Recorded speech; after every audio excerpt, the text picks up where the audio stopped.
की समान शिक्षण मिळायला पाहिजे। खाजगी आणि भरमसाठ पैसे उकळणाऱ्या संस्थांना जे लैंगिक अत्याचार होत आहे लहान मुलांवर पळून गेले तर कोणावर जबाबदारी नाही। आमच्या वडिलांची एक शिकवण होती, त्याच्यासारखा नालायक आयुक्त नाही, एकदम टोकाची भूमिका नाही। 15 वर्ष मागे नेला त्यांनी। इंग्रजी दारूचं राजकारणात याचं कसं ठरलं? आमची 5वी पिढी आहे, एक जन्मजात शिवसैनिक। बाळासाहेब ठाकरेंसोबत भेट झाली आहे कधी? मी भांबावलेलो होतो, मी तुला पुरस्कृत केला की तू मला पुरस्कृत केला आहे म्हणे। छत्रपती शिवाजी महाराजांचा पुतळा 1-2 नव्हे तर 11 महिने दर्गा बंद केली। कॉलेजमध्ये राडागिडा झाला तुमच्यासोबत? सांगायचे गुंडा बदमाशों के साथ में रहता। हे स्वीकृत नगरसेवकाची प्रोसिजर काय राहते? निवडणुका बॅलेट पेपरवरच व्हायला पाहिजे, मोदी पाहिजेच नाही। तू सामाजिक भूमिका आम्ही सोडू शकत नाही।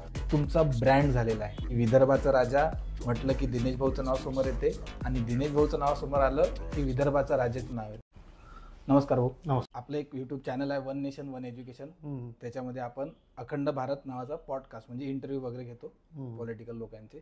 आपला मेन अजेंडा आहे की गरिबाच्या आणि श्रीमंताच्या मुलांना समान शिक्षण भेटायला पाहिजे, याच्यासाठी आम्ही काम करतो। तर त्यावर आपलं काय मत आहे की समान शिक्षण मिळायला पाहिजे का? अवश्य मिळायला पाहिजे। किंबहुना सरकारी आणि अनुदानित ज्या शाळा आहे त्याचा जर व्यवस्थित त्याचा दर्जा सांभाळला तर पद्धतशीरपणे समाजामध्ये समसमान शिक्षण प्रणाली ही अस्तित्वात येऊ शकते।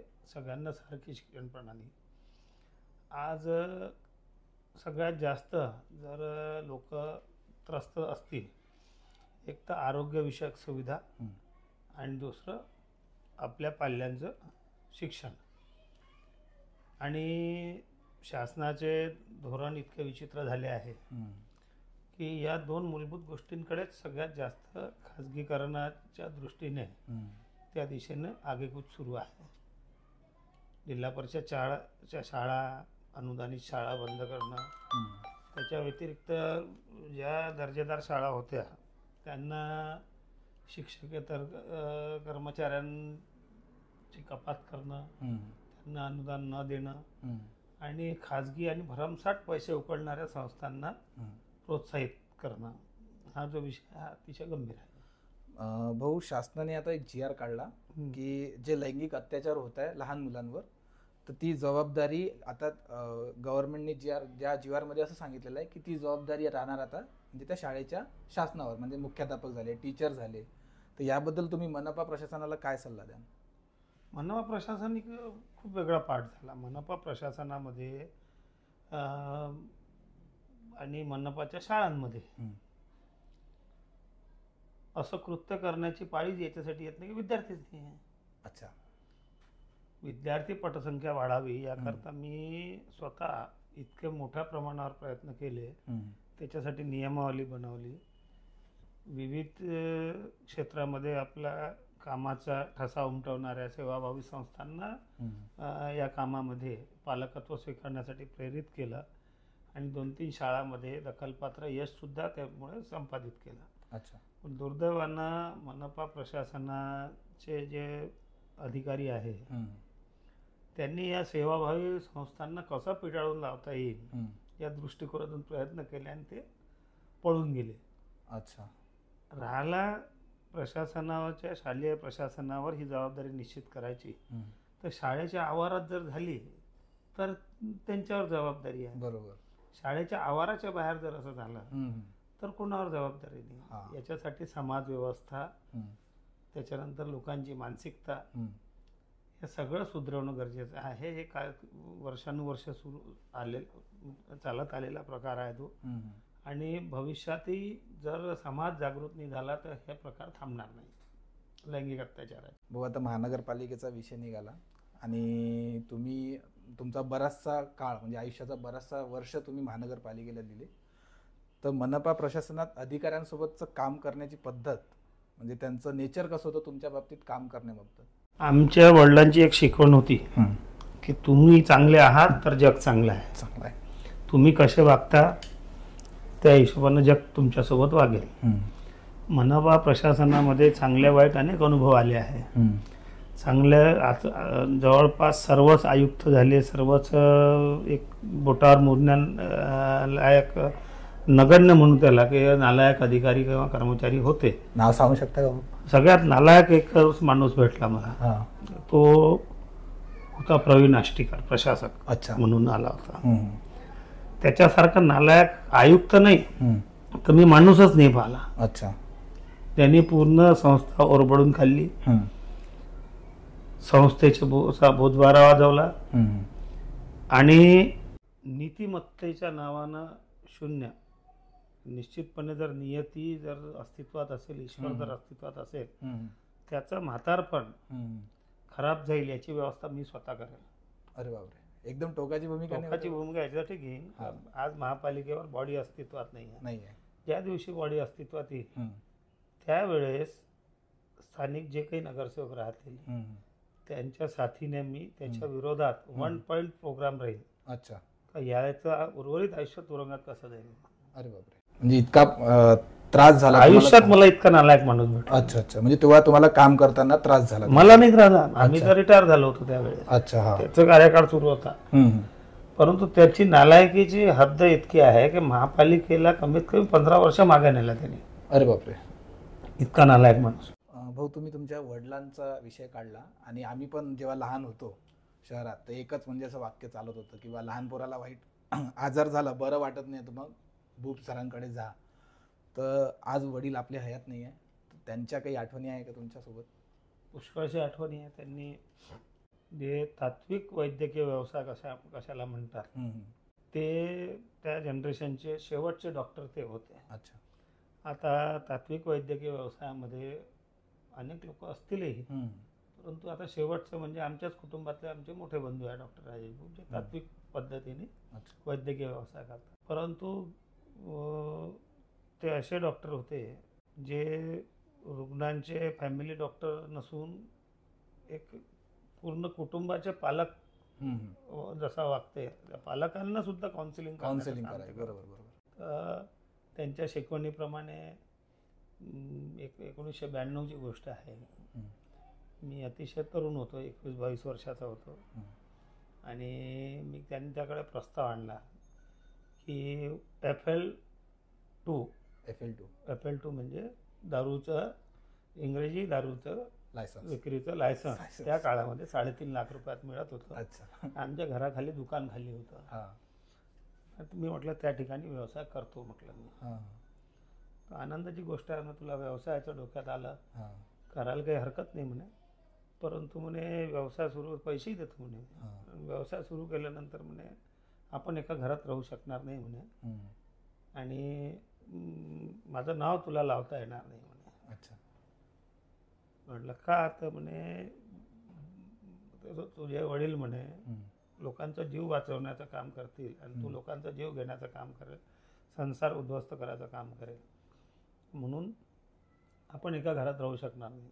त्या दिवशी आम्ही डोक्याशी म्हणजे खुणगाठ बांधली आहे की मद्याचा आणि मांसाहाराचा कुठलाच व्यवसाय करणार नाही आमच्या घरातलं कोणी. अच्छा.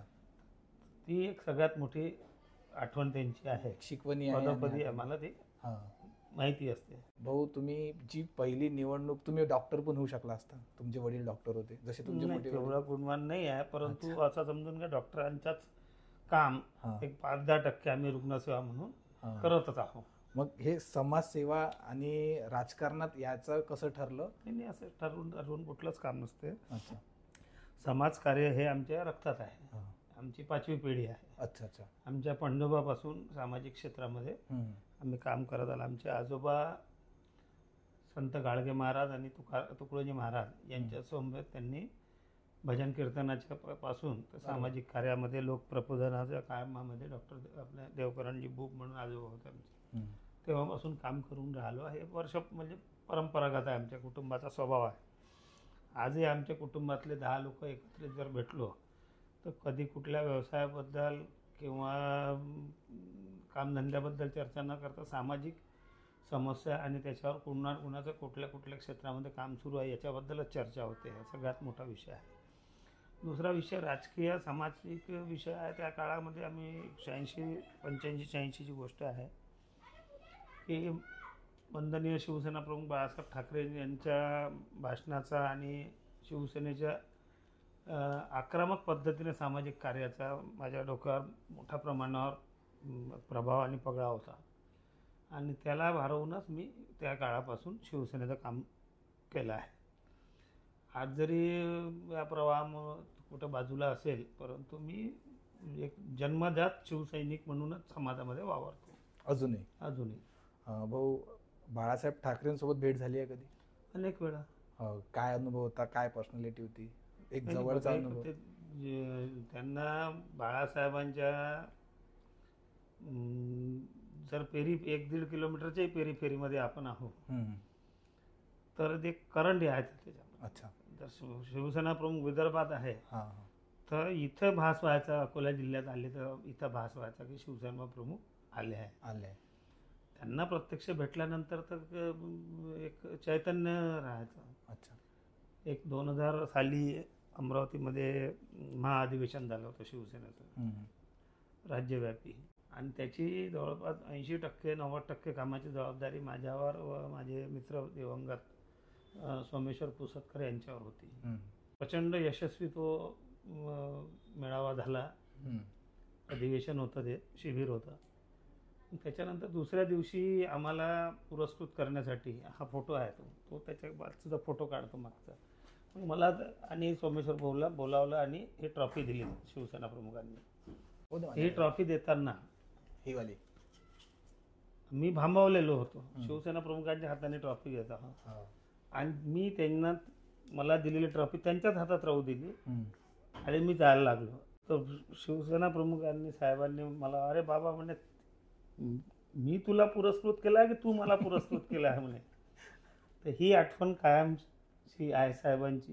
याच्या व्यतिरिक्त अनेक गोष्टी आहेत, पण एक चैतन्य आणि एक हिंदुत्वाचा यज्ञकुंड ज्यांना म्हणू शकतो असे शिवसेना प्रमुख होते. हो, तुम्ही हिंदुत्वाचा विषय काढला आणि पूर्ण शहराला माहिती आहे की शिवटेकडीचं काम, छत्रपती शिवाजी महाराजांचा पुतळा आणि तिथली दर्गा, ते उत्तमरित्या तुम्ही हाताळलं. पण आजकाल हिंदू मुस्लिमचा एक वेगळा ट्रेंड चालू आहे, त्याच्यावर काही म्हणजे बोलू शकाल? नाही, हिंदुत्व मत जमा करण्यापुरता आणि सामाजिक सलोखा नष्ट करणारं हिंदुत्व ना आम्ही पाहिला ना अनुभवला. आम्ही सगळ्या जाती धर्माच्या लोकांना, शिवसेना प्रमुखांनी सांगितलं आपापल्या मर्यादेमध्ये प्रत्येकाने आपल्या धर्माचं पालन केलं पाहिजे. दर्ग्याचा तर विषय इतका विचित्र वेगळा विषय झाला होता की 2020 साली कोरोनामुळे पूर्ण देशभर लॉकडाऊन होता. 2021 मध्ये बराचसा पिरियड त्याच्यामध्ये गेला होता. त्या सर्व कालखंडामध्ये दर्गापासूनच सर्व शिवटेकडे पूर्णतः बंद होती. त्याच्यानंतर 2018 त्याच्या अगोदरपासून पुतळ्याचं काम म्हणजे पुनर्निर्माणाचं काम सुरू होतं. 2022 मध्ये एक वेळ अशी आली की पुतळ्याच्या स्थापनेसाठी ती पूर्ण जागा निर्मनुष्य करणं गरजेचं होतं. का तिथे जर खोदकाम झालं, बांधकाम आहे आणि दर्गावर मोठ्या प्रमाणावर भाविक आहेत, अशा परिस्थितीमध्ये काय केलं पाहिजे? निर्मनुष्य केलं तर दर्गा परत बंद करावी लागेल. प्रशासनाची हिंमत झाली नाही. प्रशासनाने माझ्या कानावर टाकलं. मी दर्गाच्या मुजावर वगैरे आहेत त्यांना बोलवून फक्त एवढ्या एका शब्दात सांगितलं, अनवर भाई म्हणून आहे तिच्या मुजावर, अनवर भाई ऐसी परिस्थिति आपने 1.5 साल तो बंद रखा, अभी छत्रपति शिवाजी महाराज की यहाँ प्रतिमा स्थापित होने वाली है, इसलिए अपने को अनिश्चित काल के लिए दरगाह बंद करना पड़ेगा. अगर वहाँ लोग आए गए तो किसी को चोट लग सकती, किसी को इंजुरी हो सकती. एका शब्दावर अनवर भाईने 1-2 नव्हे तर 11 महिने दरगाह बंद केली. अच्छा, काहीच विरोध न करता उत्साहाने. अच्छा भाऊ आपने बोल दिए शिवाजी महाराज का काम है, कर देंगे बंद. सगळ्यात महत्त्वाचं आहे त्यांच्या त्या निर्णयावर, आमच्या या निर्णयावर गावामध्ये सिंगल चर्चाही नाही. पोलीस प्रशासन असो, मनपा प्रशासन असो, कुठेही कुठल्या गोष्टीची चर्चा नाही आहे. विद्वेषाचं वातावरण तयार करायचं असतं तर अनवरबाई करू शकले असते, आमचा हातखंडा होता. पण असं न करता आम्ही शिवाजी महाराजांच्या प्रतिमेसाठी 11 महिने दर्गा त्यांच्या मर्जीने बंद करण्याचं काम करून दाखवलं. आम्ही खूप मोठं काम केलं नाही, परंतु आमच्या हेतूवर त्यांनी शंका घेतली नाही. आमचा हेतू प्रामाणिक होता आणि आमच्यावर त्यांचा विश्वास होता, म्हणून त्यांनी एका शब्दावर हे तयार केलं. सार्वजनिक कामासाठी आपल्या घरासमोर रस्ता बनवून राहिला आणि आपल्याला जायला रस्ता नाही आहे तर आपण त्याच्याशी हुज्जत घालतो, आम्हाला जायला रस्ता देव. ठेकेदाराला स्वतःच्या घरासमोरच्या रस्त्यासाठी ही व्यवस्था आहे. ते सार्वजनिक कामासाठी रोजीरोटी 11 महिने बंद ठेवणं, असे दुर्मिळ उदाहरणं राहतात. म्हणून त्या अनवर भाईचं कौतुक गरजेचं आहे. भाऊ, तुमचं शिक्षण कितपर्यंत झालेलं आहे? मी BCom सेकंड इयरपर्यंत केलं. त्याच्यानंतर मी विद्यार्थी सेनेचा जिल्हा प्रमुख झालो होतो 91-92 साली. मग तेव्हापासून शिक्षण राहिलं. भाऊ, म्हणजे कॉलेजमध्ये राडा गिडा झाला तुमच्यासोबत काही? कॉलेज लाईफ वगैरे सगळी एन्जॉय केली. राडे वगैरे तर असंख्य झाले. राड्यातूनच आमचा उदय झाला. परंतु आमच्या स्वस्वार्थासाठी कधीही राडे आम्ही केले नाही. कोणाला त्यांच्या अधिकार प्राप्तीसाठी केले, लोकसमस्येसाठी केले, लोकांना न्याय देण्यासाठी केले आहे. मग हे जेव्हा राडे होत होते भाऊ, तर मग घरून काय म्हणजे घरी संमिश्र प्रतिक्रिया. त्या आमचे नातेवाईक, आमचे सहकारी जे आज कामं घेऊन येतात आमच्याकडे, त्यावेळेस आमच्या वडिलांना, आमच्या नातेवाईकांना सांगायचे गुंडा बदमाशों के साथ में रहता. तर हे फेज गेला. पण त्याच्यानंतर 1990 पर्यंत थोडासा कुरबुरी होत्या. 90 नंतर आमचे आमदारच आले निवडून. तर आमचं स्टेटस वाढलं. 95 मध्ये सत्ता आली. आम्ही पुढारी झालो. लोक आमच्याकडे कामं घेऊन येऊन राहिले. जे लोक नावं ठेवत होते तेच कामं घेऊन येत होते. भाऊ, पहिली जेव्हा निवडणूक लढवली ती कोणत्या साली निवडली? मी 2002 मध्ये पहिली महापालिकेची निवडणूक माझ्या नेतृत्वात झाली. त्याच वेळेस मी स्वीकृत सदस्य झालो. स्वीकृत पहिल्यांदा निवडणूक लढवूनच होत होतं स्वीकृत सदस्य. त्याच्यानंतर 2007 साली महापालिकेची निवडणूक लढवली या श्रीकृष्णपेठ प्रभागातून. हे स्वीकृत नगरसेवकाची प्रोसिजर काय राहते भाऊ? नगरसेवक निवडून आल्यानंतर ठराविक संख्याबळाच्या आधारावर 5 स्वीकृत सदस्य निवडून द्यायचे असतात. त्याचा एक कोटा असतो की समजून घ्या 75 नगरसेवक आहे, तर निवडून येणाऱ्याला किमान 15 मतं लागतील. 15 मतं लागतील. 15च्या वर जसे मतं गेले तसं खालचे जे सदस्य आहेत त्यांचा कोटा तसा कमी होत जाईल. प्रिफरन्शियल वोटिंग टाईप असते ते. ती निवडणूक मी जिंकलो. त्याच्यानंतर 2007ची निवडणूक या भागामध्ये शिवसेनेचं अस्तित्व विशेष नव्हतं, तरी मी शिवसेनेच्या सिम्बॉलवर इथून निवडून आलो. इतर धर्मीय पूर्वी शिवसेनेची भूमिका कट्टर हिंदुत्वाची होती, तरी बौद्ध, ख्रिश्चन, मुस्लिम या सर्व बांधवांनी मला भरघोस मदत केली. मी निवडून आलो. मग 2012ची निवडणूक अंबापेठेतून लढवली अपक्ष. 2017ची निवडणूक जवाहर स्टेडियम या प्रभागातून लढवली. 4 सदस्यीय प्रणाली होती. तिथे मी अपक्ष निवडून आलो. एकमेव अपक्ष होतो यावेळेस मी पूर्ण महापालिकेत. मग एकट्या सदस्याचा मी गट स्थापन केला. मीच माझा नेता आणि मीच माझा सदस्य, असे ते विषय होता. अपक्ष का बरोबर? म्हणजे शिवसेना काय? शिवसेनेसोबत आमचे खासदार आनंदरावजी अडसूळ होते, त्यांच्याशी बेबनाव झाला. मग काय, ज्यांच्याशी बेबनाव त्यांच्याकडे उमेदवारी मागायची, आपण स्वबळावर लढू, असा विषय. भाऊ, आता जे निवडणुकाचं चालू आहे की EVM आणि बॅलेट पेपर, तुम्हाला काय, तुमचं काय ओपिनियन आहे त्याबाबत? निवडणुका बॅलेट पेपरवरच व्हायला पाहिजे. विश्वासार्हता जर टिकवायची असेल राज्यकर्त्यांना तर. कारण का सगळ्यात प्रगत जे राष्ट्र आहे देश जगातले, तिथे बॅलेट पेपरवर निवडणूक. आपण एवढे प्रगतही नाही आहोत. चायनामध्ये बॅलेट पेपरवर निवडणुका होतात, अमेरिकेत होतात, ब्रिटनमध्ये होते, फ्रान्समध्ये होते. भाऊ, आता भारत पाकिस्तानचं पहलगाम म्हणजे याच्यावरून युद्धाचं थोडी परिस्थिती निर्माण झाली होती. खरा शत्रू कोण आहे भारताचा? पाकिस्तान आहे की चायना आहे? पाकिस्तान बलाढ्य भारतासमोर काहीच त्याची अवकात नाही आहे पाकिस्तानची. पाकिस्तान फक्त चीनच्या पाठिंब्यावर आणि त्यांच्या आर्थिक पाठबळावर भारतामध्ये ज्या छोट्या मोठ्या कुरापती करत राहतात तो करत आहे. परंतु मी इतका मोठा विश्लेषक नाही आहे की आंतरराष्ट्रीय विषयावर आपण हे बोलाल. परंतु जे काही होत आहे त्याला ही पद्धतच नाही आहे मुळात. आता मी जर लोकसभेत गेलो असतो तर माझी बाजू तिथं मांडली असती. अच्छा. आता मी त्या पातळीवर काम करून नाही राहिलो, माझं मत तुमच्यासमोर मांडणं चुकीचं आहे असं मला वाटतं. हो, लोकसभेच्या याच्यावरून जो मागे वाद झाला, सुपारी घेतली बा, मला पाडण्याचा प्रयत्न केला बा, तो सुपारी दुय्यम भाग आहे. लोकशाहीमध्ये प्रत्येकाला अधिकार आहे आपापल्या क्षमतेनुसार काम करायचं. लोकसभेमध्ये आमची निवडून येण्याचे पुरेपूर चान्सेस होते. त्याचं कारण असं आहे की समाजामध्ये एक मोठा वर्ग असा आहे जो काँग्रेसला पसंत करत नाही आणि काँग्रेसने दिलेल्या उमेदवाराला अनेक कारणामुळं पसंत करत नव्हता. आणि भाजपने सुद्धा जो उमेदवार दिला त्याचे सुद्धा प्रचंड विरोध होता. मुळात निवडणुकीच्या प्रत्यक्ष मतदानापर्यंत आमची बाजू भरभक्कम होती. कुठलाही पैसा न खर्च करता आमच्या सभांना आणि आमच्या ज्या पदयात्रा होत्या, रॅली होती, त्याच्यामध्ये 20,000, 25,000 लोक, 40,000 लोक आले स्वयंस्फूर्तीने. आमच्या कार्यकर्त्यांनी कुठं पैसे मागितले. पण शेवटच्या 2 दिवसामध्ये असा मतप्रवाह झाला की एक मतप्रवाह मोठ्या प्रमाणावर असा होता मोदी पाहिजे आणि एक मतप्रवाह असा मोदी पाहिजेच नाही. त्याच्यामुळे आमची शेतकरी, शेतमजूर, दिव्यांग, सामान्य नागरिक, छोटे दुकानदार यांची जी चळवळ आहे ती दबल्या गेली.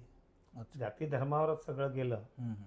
तरी या वातावरणामध्ये, अतिशय नकारात्मक वातावरणामध्ये 85,000-90,000 मतं आम्हाला मिळाले. आम्ही त्या मतदारांना सलाम करतो.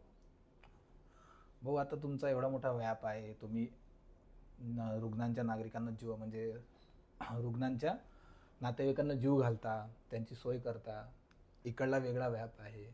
हा सगळा व्याप सांभाळून स्वतःसाठी वेळ कसा काढता?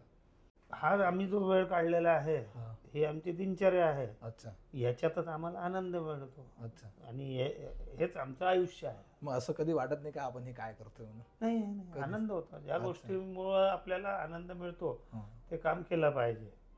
उद्या तुम्ही विचारलं का बा राजकीय काय आहे, तर पहिले आमची सामाजिक जबाबदारी आहे. राजकीय भूमिका आम्ही काम पडलं तर सोडून देऊ, परंतु सामाजिक भूमिका आम्ही सोडू शकत नाही. आता जी येणारी निवडणूक आहे नगरसेवकांची, ते लढवणार आहे का भाऊ तुम्ही? इच्छा नाही आता. अच्छा. 4 टर्म झाल्या माझ्या. लोकांनी इतर नव्या जनरेशनलाही काही संधी दिली गेली पाहिजे. मनस्थिती नाही आहे. कारण का आमच्या काळातले जे लोक होते, आता जनरेशन गॅप पडली. नवीन लोकांच्या विचाराप्रमाणे आम्ही चालू शकत नाही. आणि एक ठराविक वेळेनंतर आपल्या कामाच्या पद्धतीमध्ये बदल करायला पाहिजे. अच्छा. आता आमची कायदेशीर अभ्यासक एक टीम आहे. त्याच्या माध्यमातून एक फोरम निर्माण करून राहिलो. चुकीच्या याच्यावर नियंत्रण ठेवण्यासाठी ती टीम कार्यरत राहील. अच्छा. बाकी नव्या दमाचे, चांगल्या विचाराचे जे लोक असतील, जिल्ह्याभरात आमची जी शक्ती आहे ती चांगल्या विचाराच्या लोकांच्या मागे उभे करू. ती जे फोरम आहे ते एक्झॅक्ट काय काम करणार आहे? आता प्रायमरी स्टेजवर आहे ते.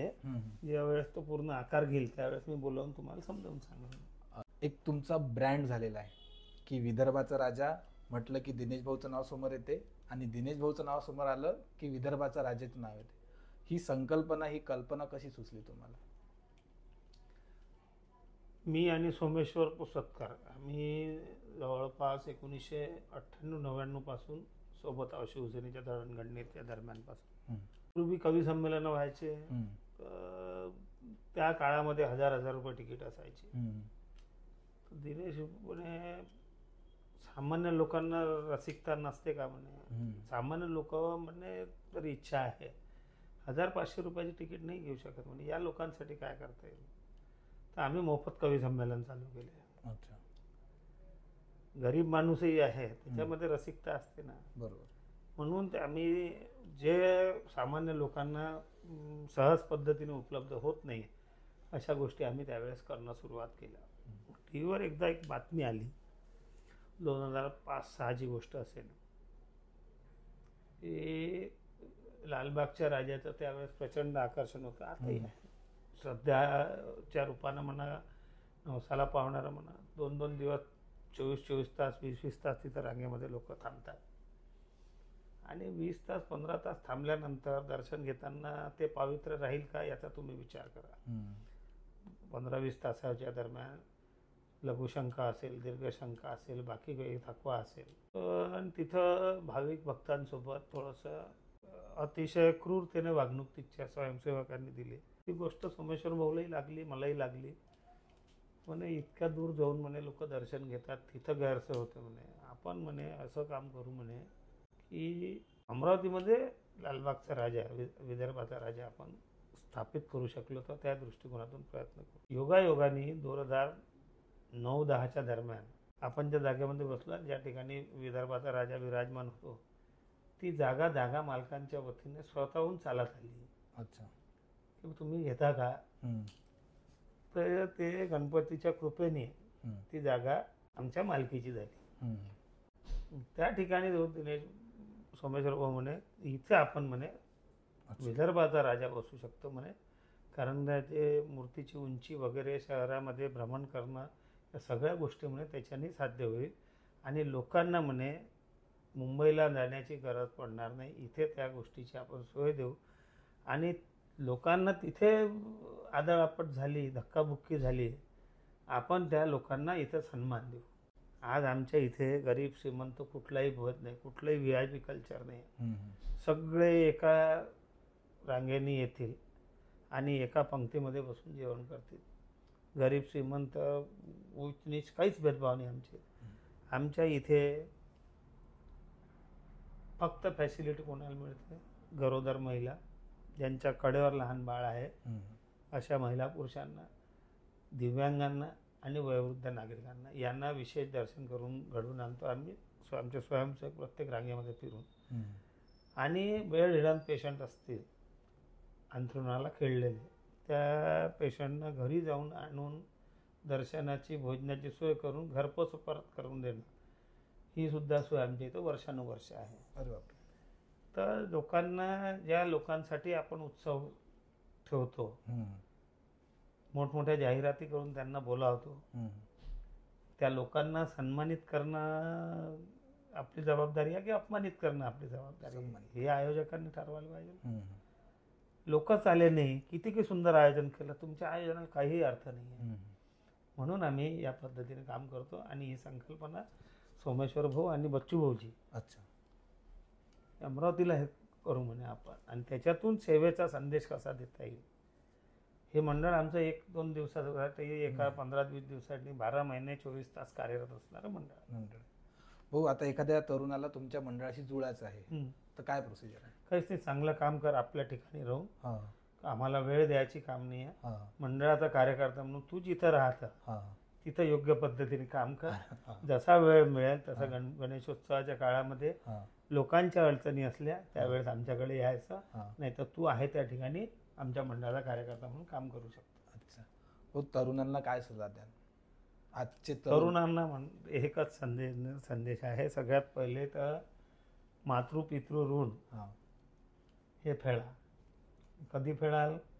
मातृपितृंना अपेक्षित कामगिरी करा, आणि त्याच्यातून जर का वेळ मिळाला तर त्यांची सेवा करा. खूप मोठे स्वप्न पाहू नका, परंतु जे स्वप्न पाहाल त्याच्यासाठी प्रामाणिकपणे प्रयत्न करा.